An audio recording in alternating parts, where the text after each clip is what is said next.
Olá, muito boa noite. Está na hora das notícias do nosso estado e nós começamos com imagens da BR-356, saída de Belo Horizonte para cidades do interior do estado, para o Rio de Janeiro. Você vê a movimentação aí, hein?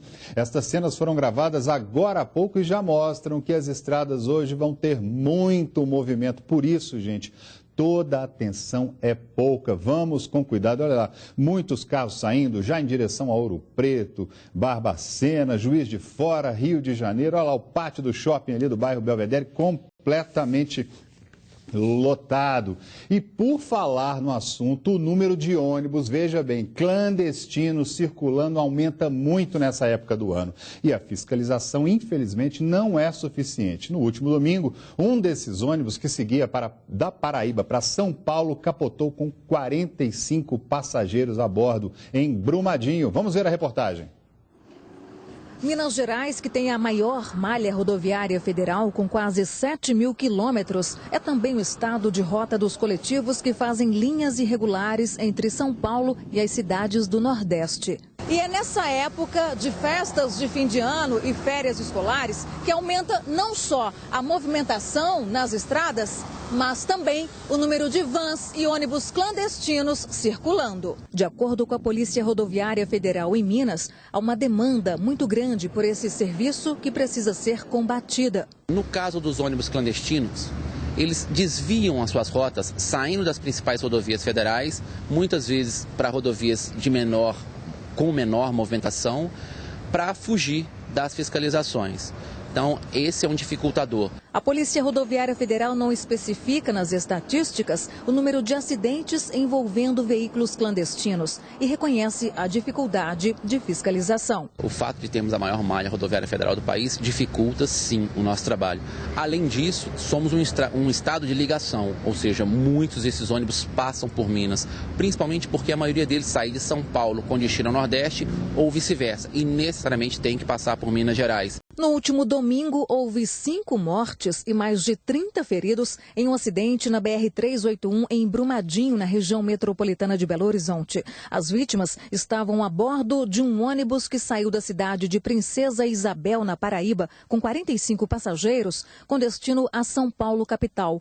O veículo, com 20 anos de uso, era clandestino e estava com os pneus traseiros carecas. O motorista, que também é o proprietário do ônibus, fugiu do local do acidente sem prestar socorro às vítimas. Um atrativo oferecido pelos motoristas de transporte irregular é o baixo valor da passagem em relação ao preço normal, que chega a ser o dobro. Uma economia que quem escapou da morte não pretende mais fazer. Agora é o que eu sei que não vale, que o barato sai caro, viu?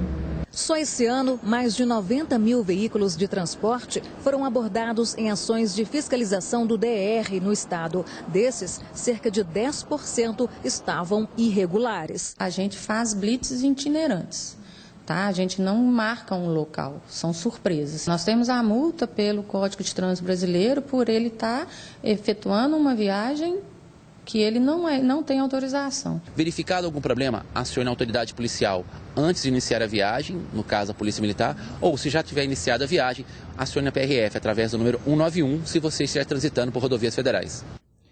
E para evitar acidentes nas estradas, na saída para o feriado, a Polícia Rodoviária Federal fez uma blitz educativa e abordou motoristas e passageiros em uma das principais vias de Belo Horizonte.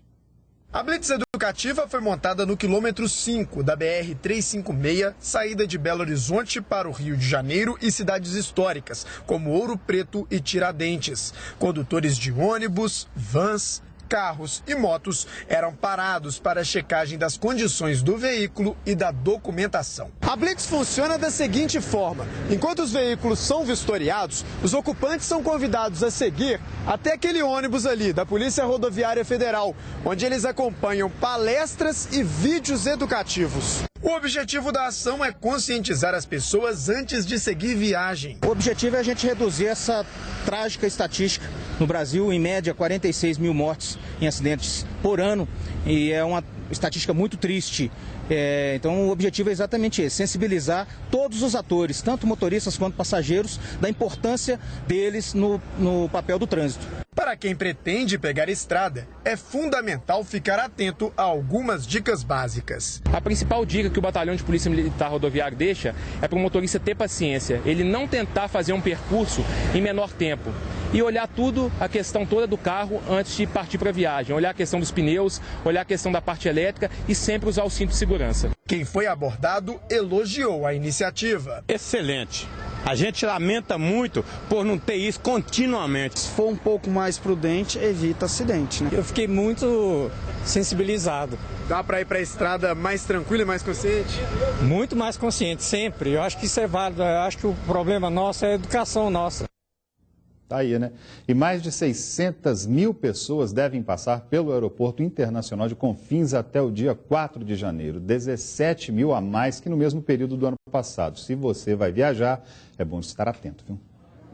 Sentimento de expectativa, seja para embarcar... Para ser Natal feliz e contente. Estou muito ansioso também. A expectativa é grande. Ou para reencontrar um parente e passar o Natal junto com a família. Melhor presente. Outro não tem melhor. A gente faz de tudo, né? Economiza no presente, economiza de todos os jeitos para poder estar aqui com a família, né? Que como minha mãe falou, presente maior não há. É o que tem de melhor no mundo. Feliz Natal. A BH Airport, concessionária que administra o Aeroporto Internacional de Confins, começou a trabalhar bem antes para receber o grande fluxo de pessoas nesta época do ano. Nós fazemos um planejamento antecipado, nós temos um aumento de pessoal na posto de segurança, também na limpeza, também no atendimento a cliente, balcões de informações e na manutenção preventiva. Essa área, por exemplo, foi ampliada e agora existem 2 entradas para os embarques domésticos, aqueles para destinos dentro do país, tudo para evitar grandes filas. A estimativa é de um aumento de 3% na movimentação de passageiros do último dia 18 até o dia 4 de janeiro. Isso significa 17 mil pessoas a mais viajando, em comparação com o mesmo período do ano passado. E para quem ainda vai viajar, é bom ficar atento às dicas. A melhor dica é sempre chegar antes, mais cedo, tem bastante tempo. A gente pode fazer o check-in eletrônico ou nos balcões de autoatendimento. São conselhos importantes para quem não quer passar o Natal longe de quem mais gosta. E você vai ficar em Belo Horizonte no feriado? Então vamos saber o que é que abre, o que é que fecha, como é que vai ser com a minha colega Kilwane Rodrigues. Boa noite, Kil. E aí, o que vai abrir, o que vai fechar no feriado? Boa noite, André. Amanhã, o comércio de Belo Horizonte funciona de 9 da manhã às 6 da tarde. Já as agências bancárias abrem de 9 às 11 da manhã. Na sexta-feira, nem as lojas e nem os bancos abrem. Já a limpeza urbana acontece normalmente na quinta-feira e no sábado. Na sexta-feira, nenhum serviço deste tipo será realizado. As linhas de ônibus administradas pela BH Trans funcionam na quinta-feira e no sábado normalmente. Na sexta-feira e no domingo com horário de feriado, André. Tá certo. Obrigado pelas informações, Kil. Pois aí, o prazo para o início da utilização dos simuladores de direção veicular nas autoescolas pode ser prorrogado. A data, que seria no próximo dia 31, pode ser adiada. Uma resolução publicada em julho deste ano tornou obrigatória a utilização do simulador veicular nos centros de formação de condutores a partir do dia 1º de janeiro. Proprietário de autoescola, Marco Aurélio se antecipou e adquiriu o aparelho há 7 meses. Tem contribuído para os meus alunos, aqueles que têm mais dificuldades, tanto para virar volante, também no controle de embreagem. Eles têm saído mais preparados para a rua. Inicialmente, a determinação vale para aqueles que vão dirigir carros de passeio na categoria B. Assim, os candidatos à obtenção da Carteira Nacional de Habilitação ou aqueles que irão mudar de categoria são obrigados a fazer, no mínimo, 5 horas aulas de simulação, sendo uma com conteúdo noturno. No entanto, nesta terça-feira, o deputado estadual Alencar da Silveira Júnior protocolou um pedido de prorrogação do prazo para uso do simulador. Não existe um simulador que foi aprovado que vai substituir o dia a dia do trânsito em Belo Horizonte, de você atrás do volante na direção desses carros. Hernani é contra o uso do aparelho. Segundo ele, não existem benefícios comprovados, além de acarretar um alto custo para os proprietários de autoescolas. Ele vai tornar o valor das aulas muito alto e vai excluir as pessoas que têm a renda mais baixa. As opiniões com relação ao uso do simulador estão divididas. De acordo com o Sindicato dos Centros de Formações de Condutores, toda tecnologia é bem-vinda e o uso do aparelho coloca nas ruas um candidato mais seguro. Bom, e o nosso estado teve um ano tranquilo no mundo da política, ao contrário de Brasília, onde a turbulência foi assunto principal de 2015. Já está aqui comigo Carlos Lindenberg. Muito boa noite para você, Lindenberg. Boa noite, André. Dá para a gente falar quem foram os mocinhos e quem foram os vilões de 2015 aí na política? Dá, né? Dependendo do ponto de vista de que se olha, né? Dependendo do lado da ponte que se vê, né? Mas nós tivemos alguns destaques que devem ser mencionados. Por exemplo, o caso de Minas Gerais, nós tivemos aqui o governador Fernando Pimentel conseguiu pacificar o PT, fez uma composição com o PMDB e conseguiu dar aqui, aplicar uma derrota aqui no adversário do PSDB, o senador Aécio Neves, botou o PT no poder e deu a vitória à presidente Dilma aqui em Minas Gerais. Um outro nome importante foi o vice-governador Antônio Andrade. Ele costurou esse acordo do PT com o PMDB, do PMDB com o PT, ele que é o presidente do Diretório Regional do PT em Minas Gerais. E conseguiu, portanto, fazer uma boa soma disso aí.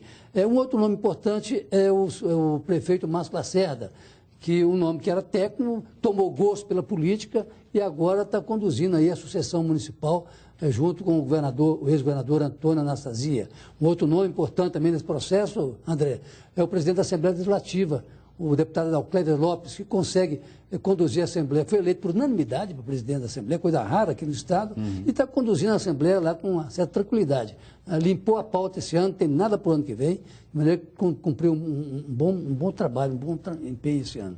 Pois é. Então, quer dizer, perspectivas boas para o ano que vem, tomara, né?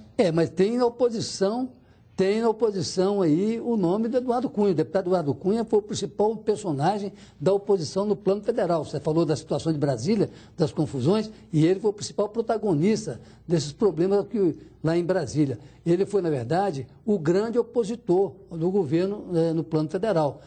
Ao contrário, se imaginar que pudesse ser o senador Aécio Neves, que o candidato... Que, de certa forma, até tentou, né, Lindenberg? Ele mas deu não muitas achou entrevistas, parece isso, não achou um caminho ali para poder interferir, né? Exatamente, e com isso abriu a vaga. Em política não há espaço vazio, a gente sabe disso. O Eduardo Cunha entrou, tomou conta desse espaço e criou os maiores problemas para a presidente Dilma. Tá certo, obrigado, Lindenberg. Boa noite, André. Boa noite para você.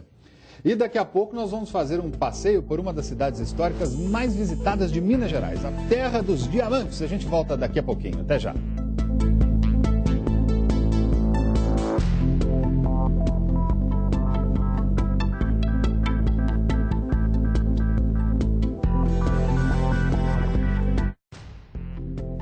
Jornal Band Minas. Oferecimento